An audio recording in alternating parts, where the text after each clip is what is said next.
আসসালামু আলাইকুম ভিউয়ার্স, আজকে আমি আপনাদের জন্য একটি নতুন রেসিপি নিয়ে এসেছি। এটা ঘরে সবাই বাচ্চারা পছন্দ করে, তাই আমি আপনাদেরকে খুব সহজ করে এই ক্যারামেল পুডিংটা তৈরি করে দেখাবো।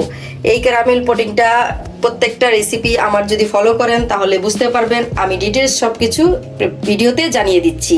এই ক্যারামেল পুডিংটা তৈরি করতেও আমি সব কিছু আপনাদেরকে মেপে সুন্দর করে জানিয়ে দিব। আমার পাশে থাকুন এবং ভিডিওটা দেখতে থাকুন। এখন আমি ক্যারামেল পুডিংটা আপনাদেরকে কেটে দেখাচ্ছি ভিতরে কেমন পারফেক্ট হয়েছে। এই যে দেখুন ক্যারামেল পুডিংটা।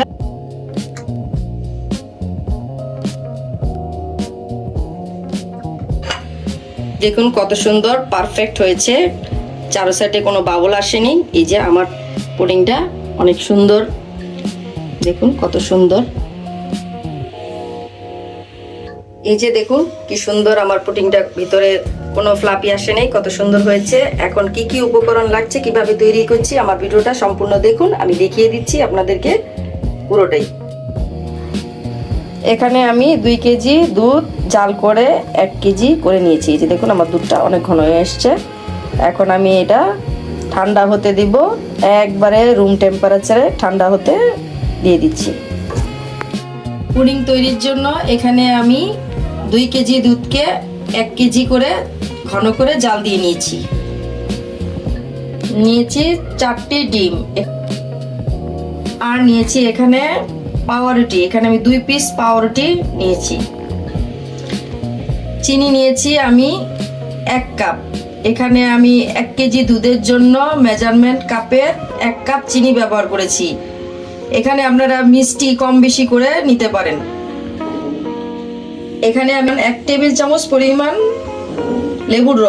লেবুর রসটা আমি যাতে ডিমের কাঁচা গন্ধটা না আসে সেজন্য ব্যবহার করছি। এখানে লেবুর রসের বদলে আপনারা ভ্যানিলা এসেন্সও ব্যবহার করতে পারেন।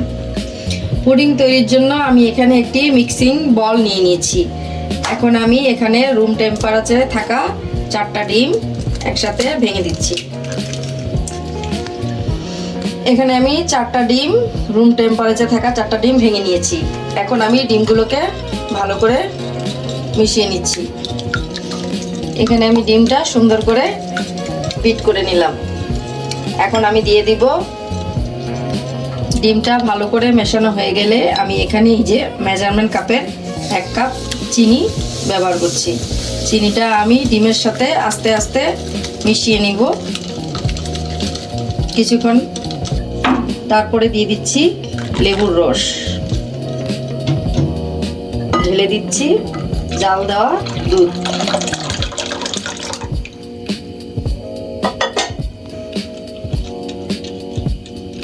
দুধটা দিয়ে আস্তে আস্তে নেড়ে চেড়ে দিব। এখন আমি পাউরুটি পিস দুটোকে এখানে সাইডের এগুলো কেটে আমি এটার মধ্যে দিয়ে সবগুলো ব্লেন্ডার করে ফিরে আসছি। সবগুলো উপকরণ আমি এখানে ব্লেন্ডারে দিয়ে দিচ্ছি। এখন আমি ব্লেন্ডারের জারটা ঢেকে দিয়ে ব্লেন্ডারটা চালু করে দিব।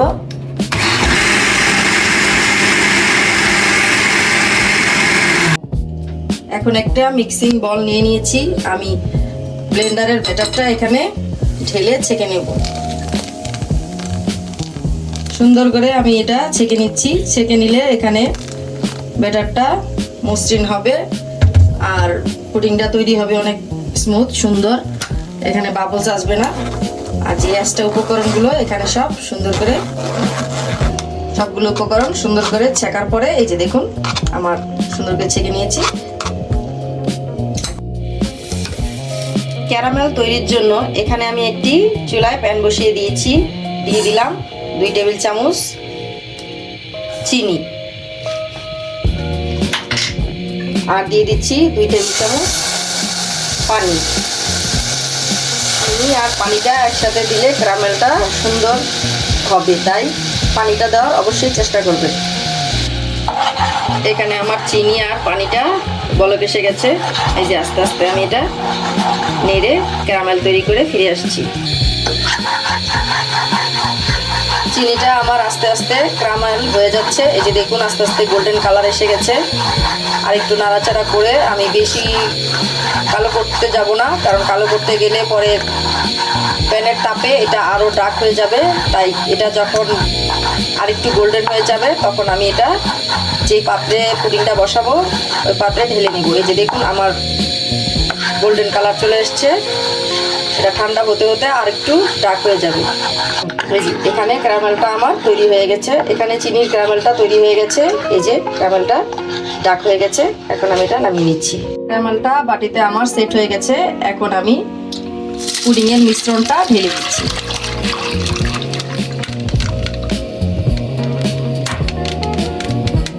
এখন আমি এটা ঢাকনা দিয়ে ঢেকে দিচ্ছি। কিভাবে চুলায় বসাচ্ছি তা দেখিয়ে দিচ্ছি। পুডিংটা বসানোর জন্য এখানে আমি একটি হাঁড়ি নিয়ে নিয়েছি। হাঁড়ির মধ্যে আমি একটি টাওয়েল এখানে দিয়ে দিব, যাতে টাওয়েলটা দিলে নিচের পুডিংটা লেগে যাবে না আর পানিটা বলক আসবে খুব সুন্দর করে। তারপর এখন আমি পরিমাণ মতো এখানে পানি দিয়ে দিচ্ছি।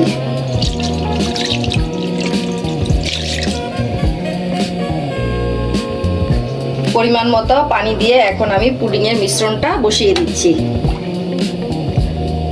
পানিটা অর্ধেক অনুযায়ী দিতে হবে। এই যে দেখুন পানিটা অর্ধেক আছে। 25 থেকে 30 মিনিটের মতো বলক দিয়ে দমে রেখে দেব। ঢাকনাটা তুলে দেখছি এখন পুডিংটা কেমন জমেছে। এখন আমি একটা কাঠির সাহায্যে দেখব আমার পুডিংটা কেমন ভিতরে সিদ্ধ হয়েছে নাকি। এই যে দেখুন কাঠিটা পুরা পরিষ্কার, তার মানে ভিতরে আমার পুডিংটা পারফেক্টভাবে সিদ্ধ হয়ে গেছে। এখন আমি এটা তুলে নিচ্ছি এবং ঠান্ডা করে ফ্রিজে রেখে দেব কিছুক্ষণের জন্য। ফ্রিজের থেকে বের করে দেখলাম আমার পুডিংটা জমাট হয়ে গেছে সুন্দর করে। এখন আমি এটা চারো সাইডে একটা ছুরির সাহায্যে এটা ছাড়িয়ে নিব।